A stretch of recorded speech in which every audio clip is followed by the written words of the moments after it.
Hello everybody, welcome to my first movie review. In 1983, Stanford Sherman wrote a sci-fi fantasy swashbuckler known as Krull. It's one of my favorite movies. Ever since I was a little kid, I've watched this movie time and time again, and the nostalgia just gets better every time I watch it.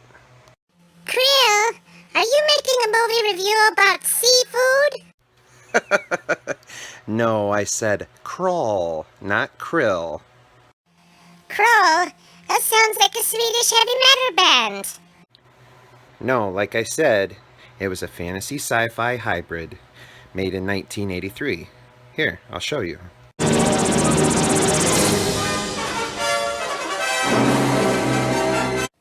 I see. You're talking about a movie. Yes, a movie.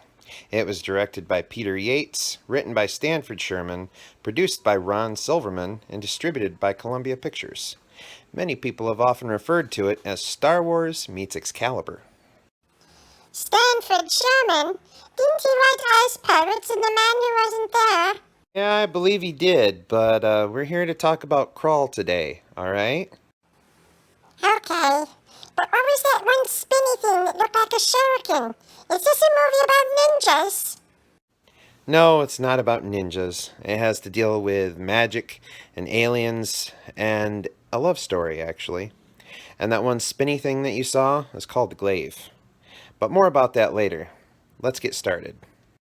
The opening credits show the Black Fortress going through space towards its destination, the planet of Krull.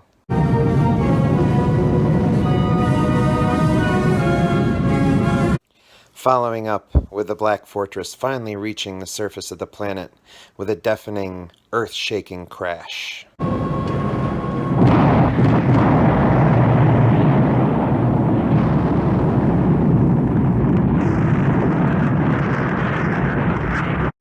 Crikey, it's an earthquake! Take cover! You goofy bastard. Anyway, you then get to see who resides within the Black Fortress. The Beast and his army of slayers. The beast would come to our world, the world of Krull, and his black fortress would be seen in the land. That the smoke of burning village... The monologue that was playing during that scene was done by the character of Ynir, who is played by the actor Freddie Jones. Ynir is a character, also known as the Old One, who helps Colwyn throughout the movie. Who are you? I am Ynir. The Old One. Well, not as old as all that.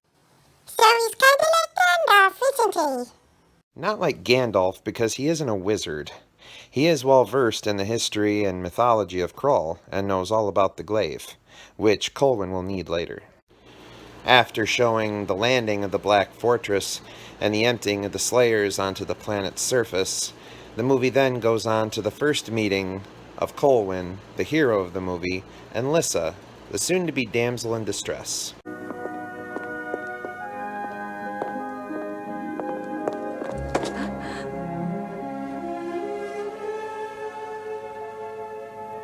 Colwyn was portrayed by the actor Ken Marshall, who later went on to portray Security Chief Michael Eddington in one of my favorite TV series, Star Trek Deep Space Nine.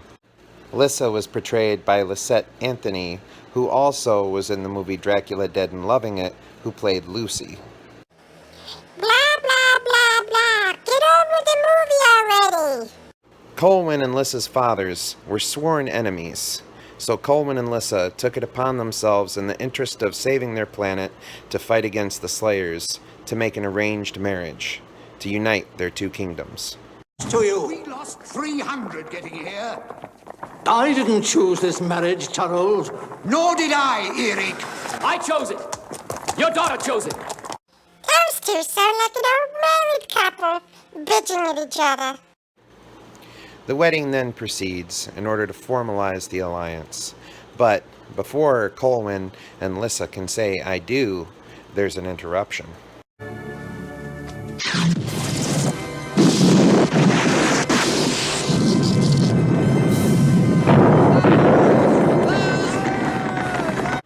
The Slayers are there to put an end to the party and kidnap Lissa. Everyone who's able to fight puts up a valiant effort to defend the wedding party, but in the end, they're all struck down, and Lissa is taken away to the Black Fortress.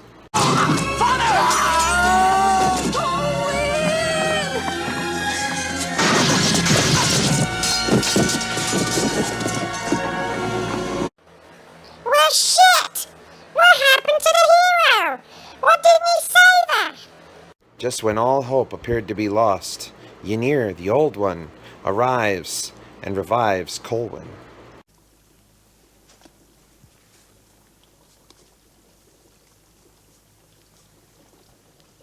Lissa! She's alive.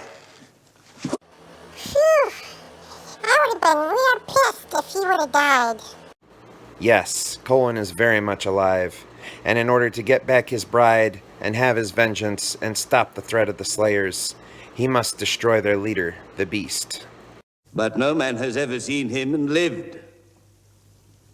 You will need more than men and swords. You will need the power of the glaive. So Ynir and Colwyn set out on the quest to retrieve the legendary weapon known as the Glaive. The journey is fraught with danger, and Colwyn must climb a mountain all by himself to reach the cave where the Glaive resides. And when he finally gets there, he finds the Glaive in a fiery pit of lava. He must reach in and retrieve the Glaive. He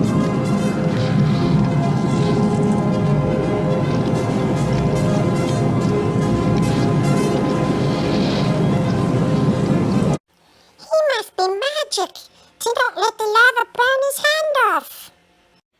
There are instances where Colwyn is shown that he's resistant to fire, like when he takes the fire from Lissa's hand during the wedding ceremony. But this magic is never really explained, and we're just kind of meant to assume that it's just a normal part of life on this world. The buildup of volcanic rock around the Glaive soon crumbles away, and the Glaive, a golden, beautiful weapon, is revealed, and Colwyn can begin his quest.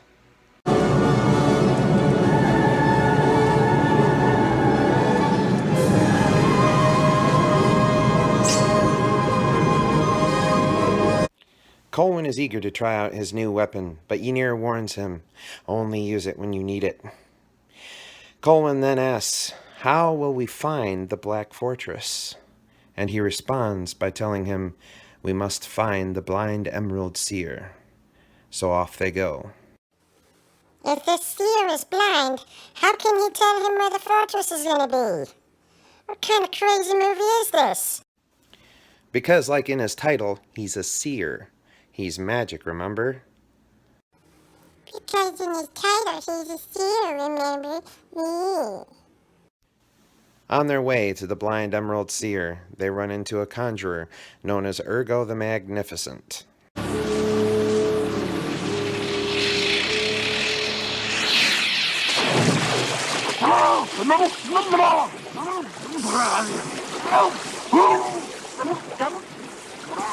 Help! I'm drowning! A conjurer can change form at will through the use of magic. Ergo is played by David Batley and serves as the film's comic relief. After meeting their new friend, they run into a group of thieves, robbers, and killers.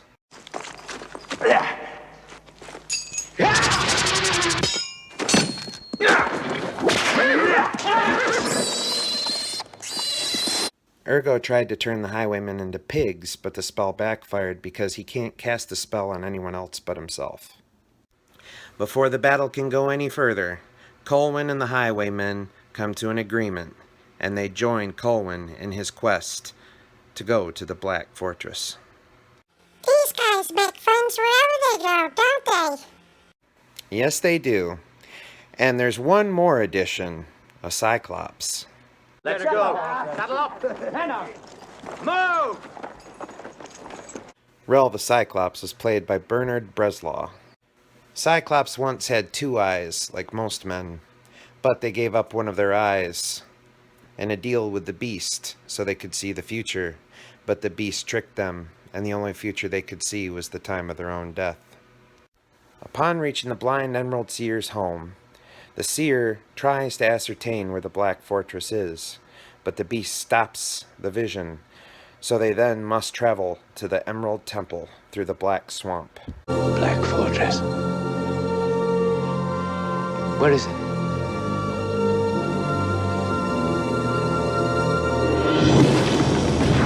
I'm getting tired just from hearing about all the traveling that they're doing. Too bad they didn't have Uber back in those days, right? Huh? Oh yeah, 'cause that really would have tied in well with the movie. Them just picking up their smartphone and saying, "Oh, let's take an Uber." After reaching the Black Swamp, they come across slayers who stop them in their path. While the fighting is going on, a changeling, one of the beast's creations, takes the place of the Emerald Seer and then tries to kill Colwyn. Here is the knowledge you seek.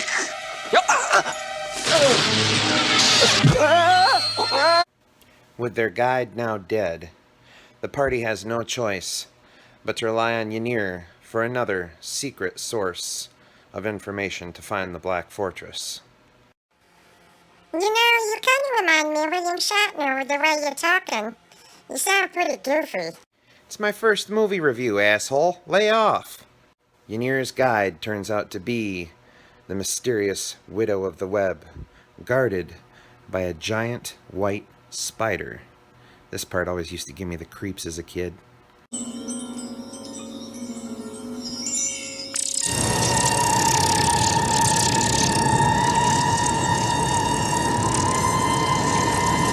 That's a big old nope in my book.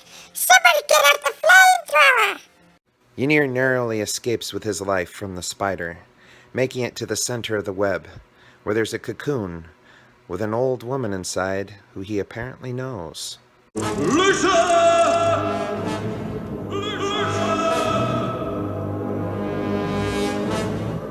Who speaks that name? It is I, Ynir! I give you this time. The old woman and Ynir used to be lovers. She had a child in secret from him and never told him about it, because he left her without saying goodbye. And out of her rage, she killed their child, and because of that, she was cursed to be the Widow of the Web. Ynir and Lissa forgive one another, lifting her curse as the Widow of the Web, and she gives him the location of the Black Fortress and the sands from the hourglass, so he can be protected from the spider, at the cost of his own life running out along with the sand. Accept them and the spider will have no power to harm you. But your own life runs out with the sand. What about your life? I give it to the girl who bears my name. Ynir travels back to the rest of the group, clutching the sand in his hand, and tells them the location of the Black Fortress, where they must go, before collapsing, and as the last little bit of sand falls from his hand, he passes away, having fulfilled his purpose. The location ends up being too far for them to get there on a regular horse, so they need a special horse, a fire mare, horses that run so fast that they create fire on the ground where they run.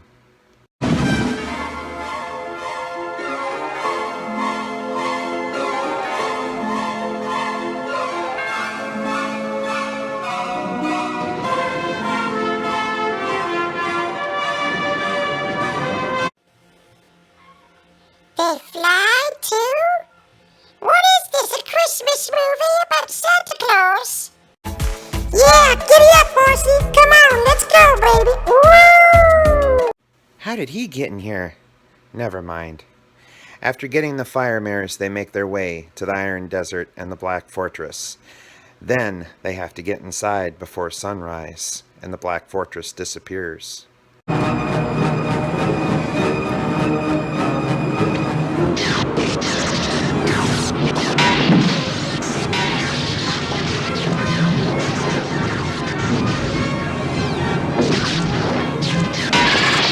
After battling the Slayers, trying to get inside the Black Fortress, they finally reach the entrance, just before the sun rises. Captain's log. Stardate. You're a big nerd. You know what? I've about had it with your little comments. Get over here! Woohoo! Phasers on. Let's get the hell out of here. Anyway, when they finally reach the inside of the Black Fortress, they face traps, more Slayers, but eventually Colwyn alone reaches the dungeon where Lissa is being held captive.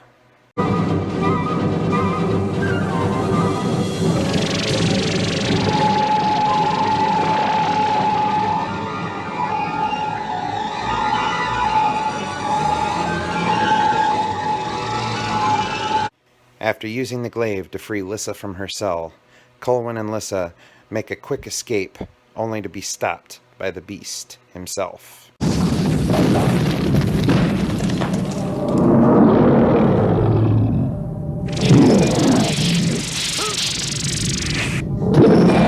After an epic battle, the beast is defeated, not only using the glaive, but also magic fire created from the love of Colwyn and Lissa, apparently.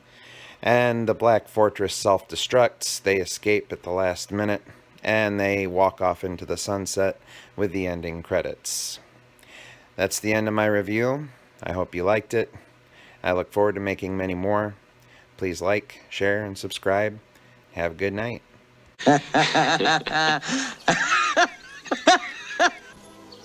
A girl of ancient name shall become queen.